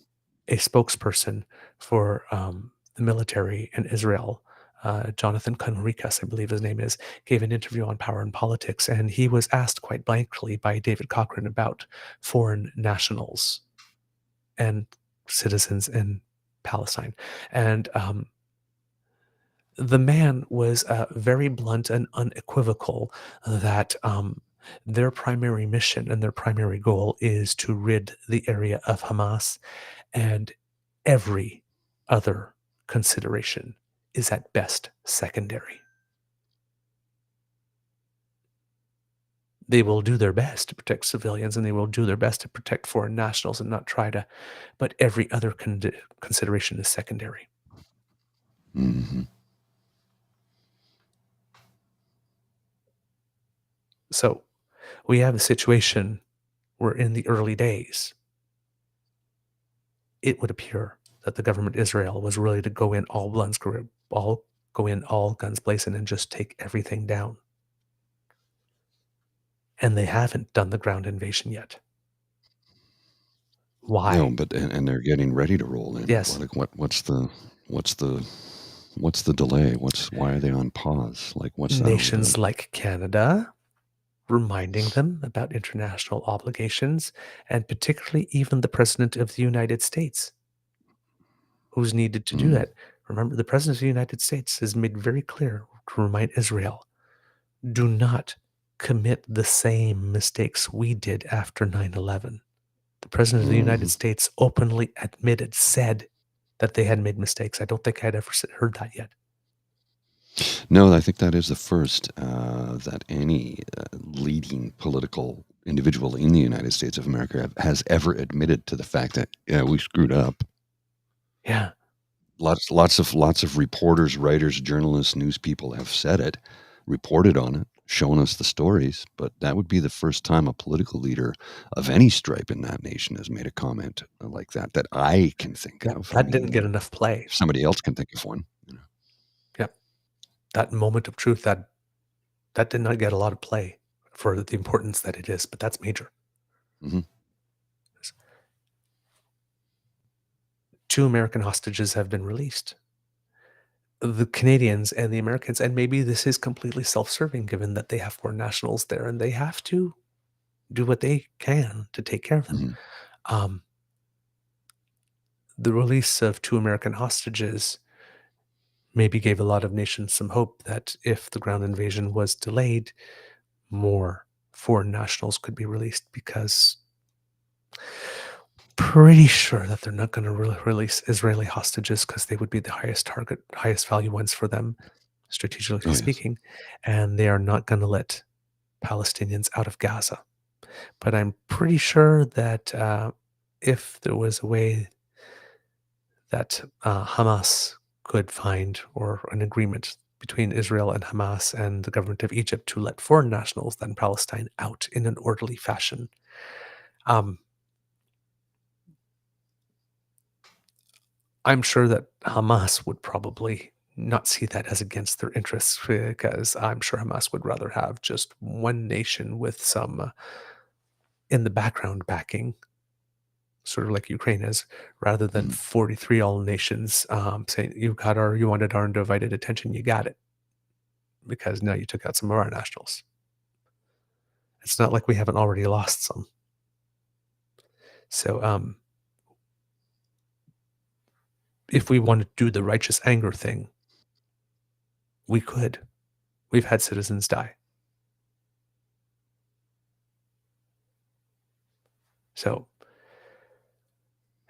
we have a situation here where the leaders of the four other parties in our House and Commons also are aware of what the Prime Minister's limitations here.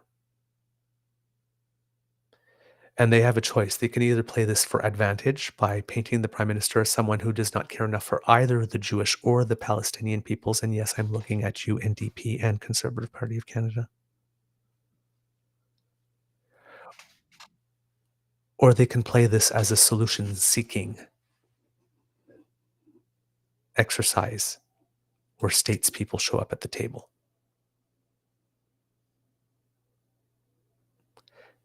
Yes, you're right. Get saucy. Hamas will agree to nothing. They want to eradicate anyone who doesn't think like them, including the Palestinians, yes.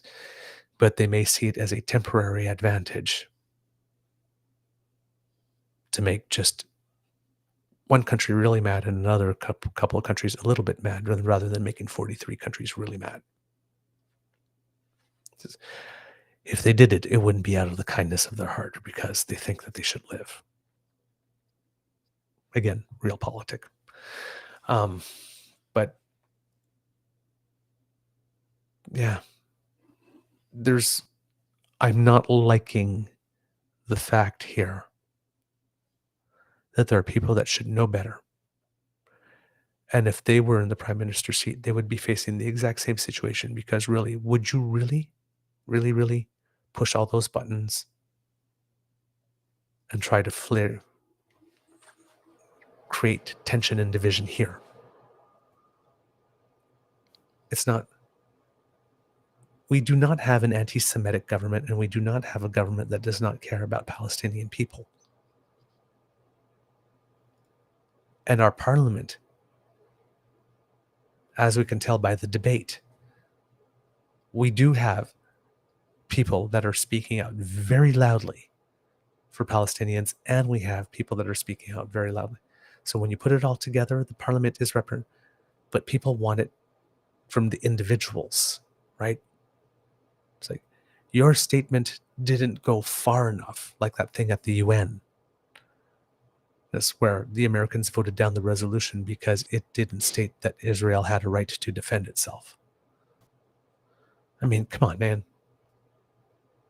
But that's where we're at, where if the statement doesn't have all the right words, or doesn't condemn enough, or doesn't, then the other person is not on our side, and we can't do that. This is a time for being able to hold complex, different thoughts at the same time. I do not know what's going on with the visuals. You seem to have come back in time. Oh, slow down. No, I don't. Is everybody hearing me in real time, or am I cutting off, or is it Mr. Grizzly that's just moving slowly for the kids who are watching? Thanks, I appreciate the feedback. The leaders of the four opposition parties really need to think really hard about how they're going to play this, because there can be some long-term consequences. Yes, and I don't think that in a country such as Canada that is pluralist, that any opposition parties, or any parties, period, don't say opposite, any parties should not be painting any other as being somewhat anti-Semitic. Mm-hmm. It's not a good look. It's not a good look, and it's not who we are, and it's not what we do. That's just thank you, everyone. Thank you. So yeah, when I wrote that on the weekend, I was a little nervous when I put it out because you never know how things like that go. Fortunately, I didn't get too many potatoes thrown at me, so and a couple of decent words. So thank you. But it's yeah, there's often not a lot of room for the person that wants to make the temperate comment when temperatures are hot. So I'm glad that you kids have taken the time to listen, and we're going to be probably exposed to some horrific things. Oh, guaranteed. Because the last time Israel did this type of siege, I think it lasted about 50 days.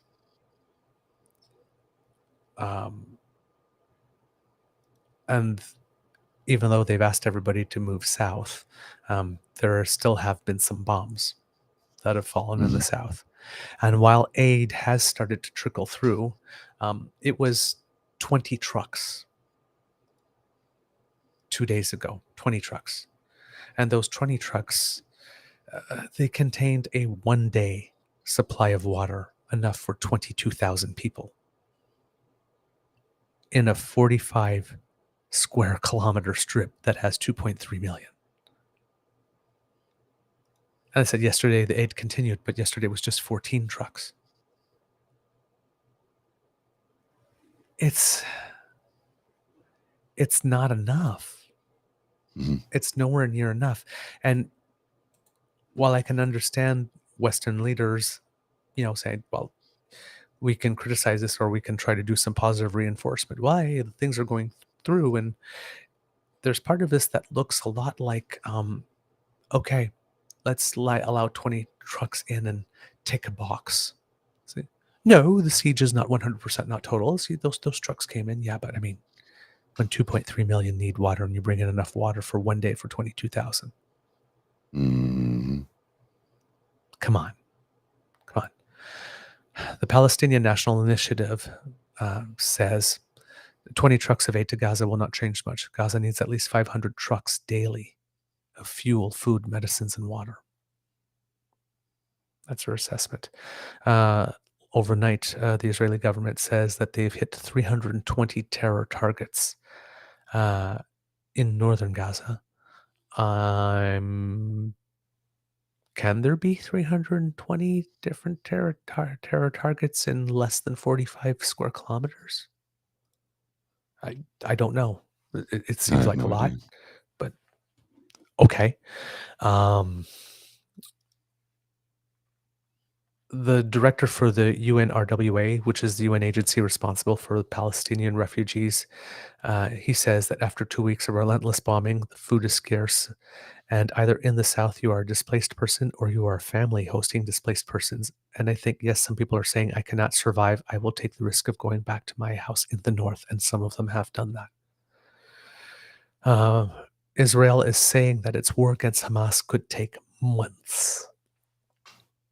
So far, there have only been small forays into Gaza, some intelligence gathering missions, but no ground invasion yet. The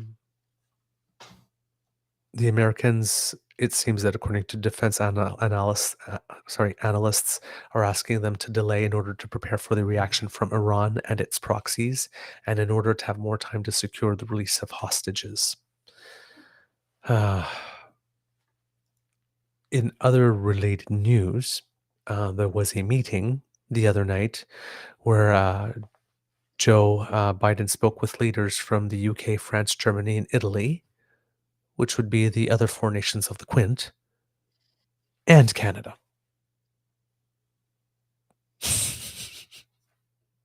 All to affirm Israel's right to defend itself, but they're also calling for the protection of civilians. So, yeah, somebody posted a tweet, sort of like, well, yeah, this time they invited him, but I'm sure he didn't have much to say or do. It's just, these people are never going to be happy. But just so you know, there was a kind of meeting of the Quint Nations. And even though Canada is not a member of the Quint Nations because we are not a nuclear trading nation or hosting nation, No, um, we're not a member. yeah, but we were there. So for what that's worth, it's, oh man. In better-ish news, the resolution of the situation of the child welfare settlement with Indigenous children could happen today. There was a deal that was struck, and it had to go to the federal court to be approved. So the federal court is going to decide whether to approve the settlement. It's a historic settlement for First Nation child welfare. It's a multi-billion-dollar deal that would provide compensation to more than 300,000 people, all of them affected by underfunded foster care and other family services. And as a former foster child, that was not under that system. The system wasn't very, very rich for us, so I can only imagine if it was underfunded from what I experienced, what it was like. Probably not great.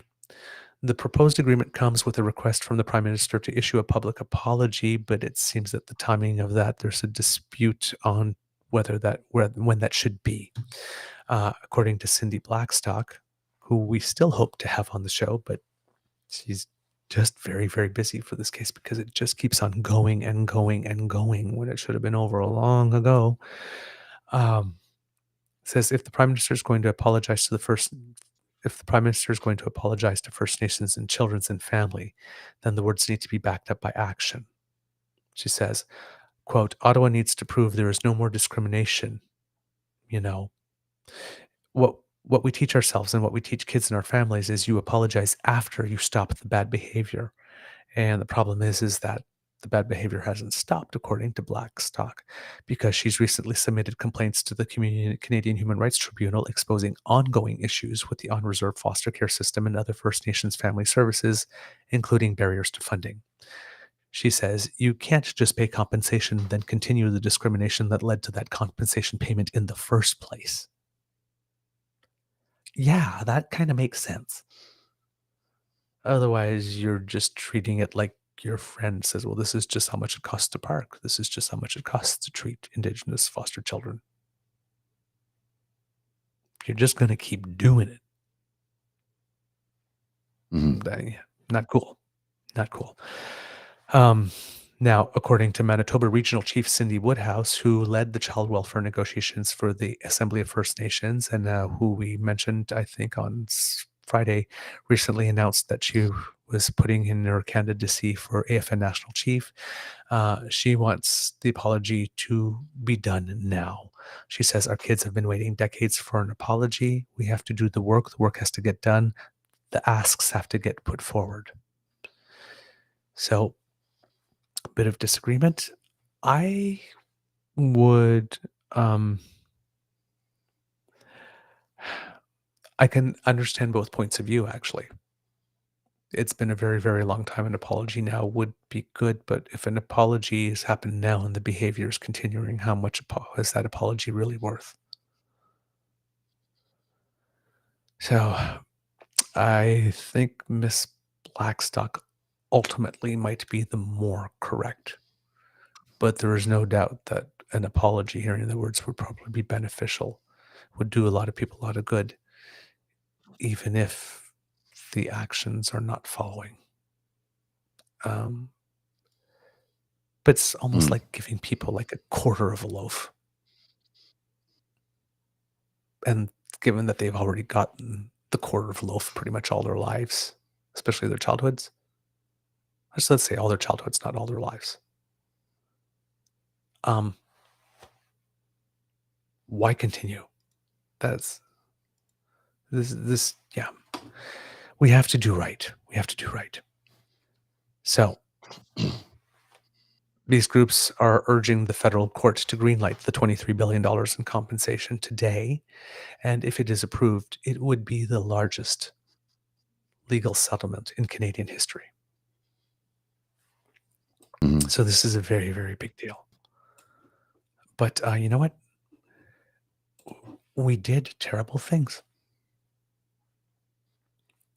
And the bill always Oh, comes yeah. due. Well documented. Eventually, the bill comes due. They're all well documented. Yeah. All right. Little tiny just, little thing here before we close. Sorry. Yes? I have something for you. Yes, please. That's. Let me just.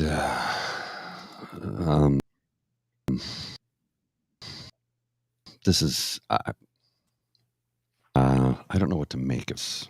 So it's 21 seconds. I just watch, and then we'll disturbing side.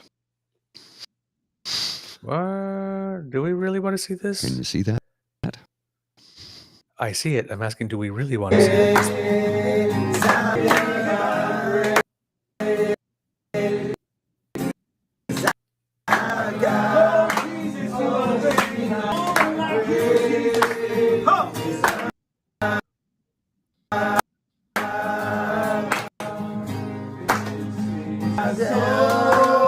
I'm a little troubled, but Okay. You know what? I can't judge because I come from a culture that have the Sisters of Perpetual Indulgence. So, oh yeah, I just don't know what I'm. to think about that. Hey, it had a nice beat and you could dance to Disturbing. it. Well, I mean, disturbing. Like, well, if the is it insane really? clown pun.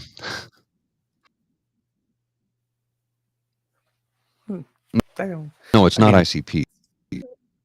It just said if ICP decided to go super creepy vibes with it. That's facial tattoos, by the way, not makeup. That's tattoos. Whoa. Okay, that's commitment. That is commitment. Delay here. I got some. Wow. I've got some bad issues here on my end. I have to wind it up and close it down. Borking right now. Okay. All right. Then let's do that. All right. Kids, that's the end of this episode of the Daily Beaver Morning Show. We hope that you love listening to us because we loved making this for you. Remember that sharing is caring and word of mouth is priceless, and you have the mouths from whom we want the word to come. So please let your peeps and poops know all about us. You know what? Let's tell random strangers on the street. Just, you need to listen. No, don't do that. Don't do that. Some people may not take kindly to that. But you get the spirit, like, right? share, and subscribe. Yes, like, share, and subscribe. And you can do that thanks to the Ray Girl, at least for our pod page. So if you scan that squiggly right there, well, that will take you right to it. That's podpage.com/the True North Eager Beaver, lowercase letters with a hyphen between each one of those words. And that way you do not have to miss an episode at all when it's fresh off the bandwidth. It will come straight to you. And since you like subscribing, well, why not make like Kit Elaine? And there she is, right on cue. Have a beyond awesome day, everyone. And remember to smash the button before you leave. I'm wondering if she has that one like on a control paste because it comes up very fast. It would be very efficient. I don't know if she manually types it every day because it always has the 2 coffee cups as well. I love it. Whatever works. But yes, if you go to our True North Eager Beaver Media Incorporated YouTube page, we have 3 buttons: like, share, subscribe. And if you smash them, then, well, well, that makes us very, very, very happy critters.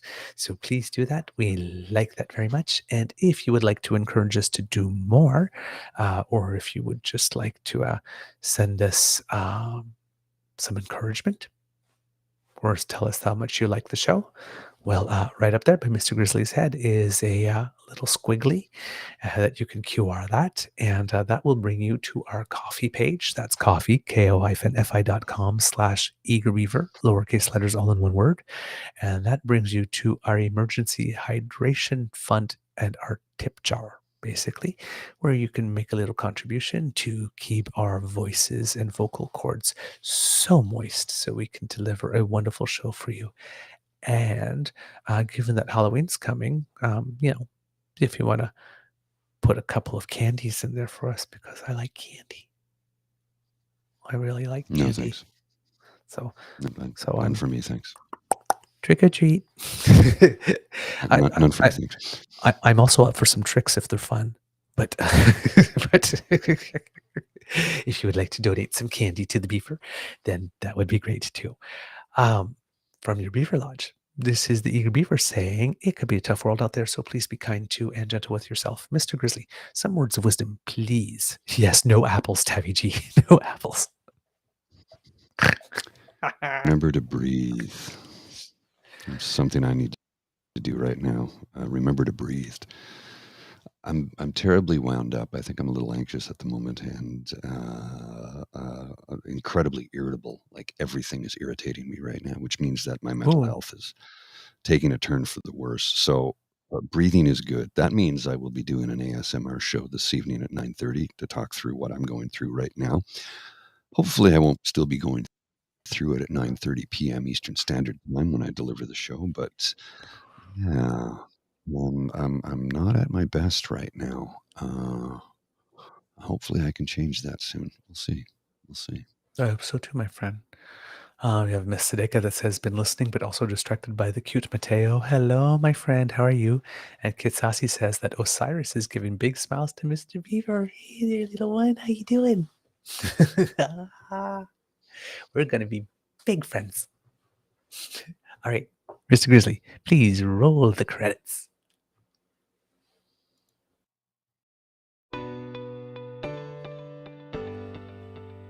You are listening to a True North Eager Beaver media podcast.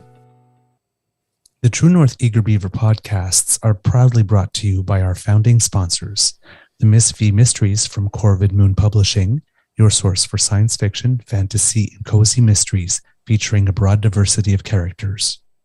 CanadianTarot.com, your uniquely Canadian online eclectic tarot community and forum, and The Pepper Master, hot pepper sauces made from fresh farm ingredients to thrill your taste buds and expand your mind.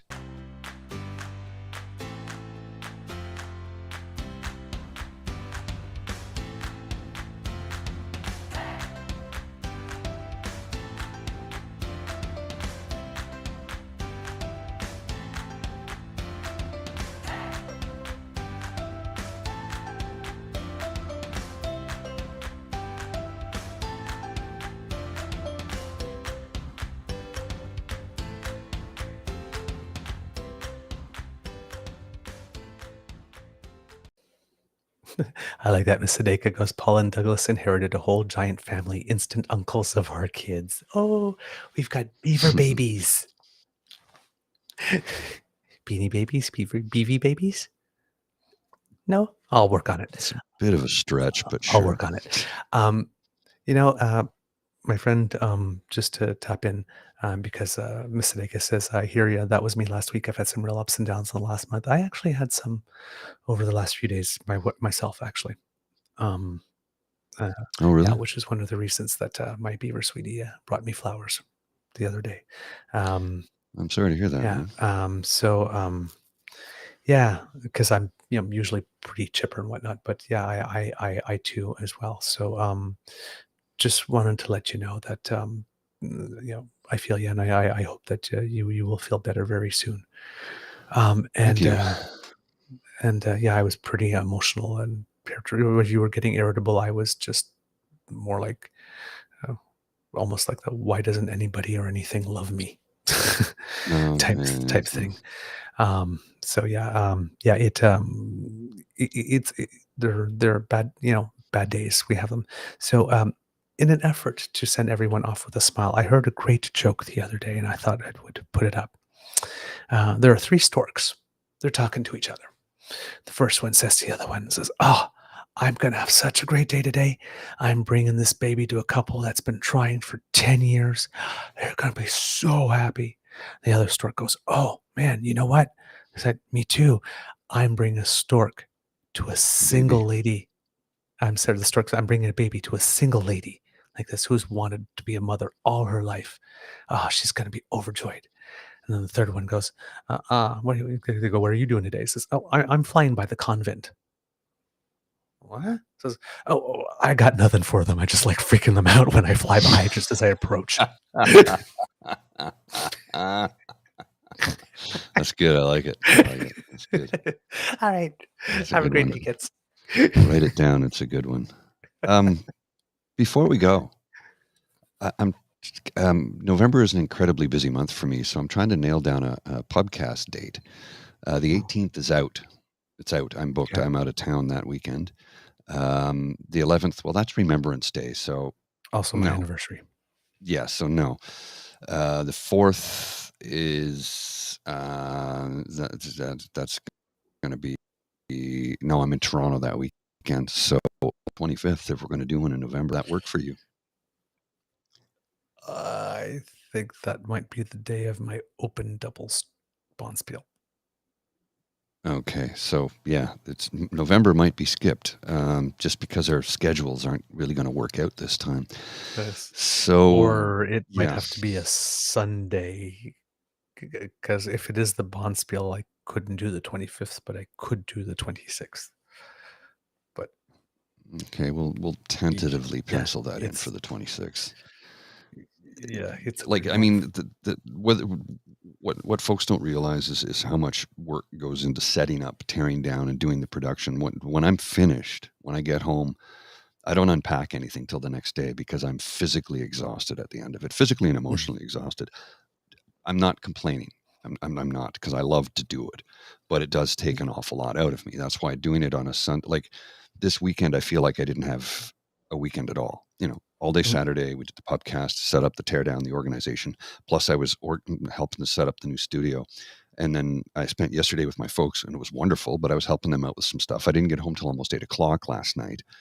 So, yeah, just there's a lot of other life stuff I didn't get done. And that's part and parcel of doing the podcast. It takes your whole weekend.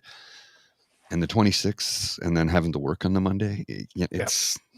But Kit, Linda had a great suggestion here. If James isn't back, do a casual Beaver Friday.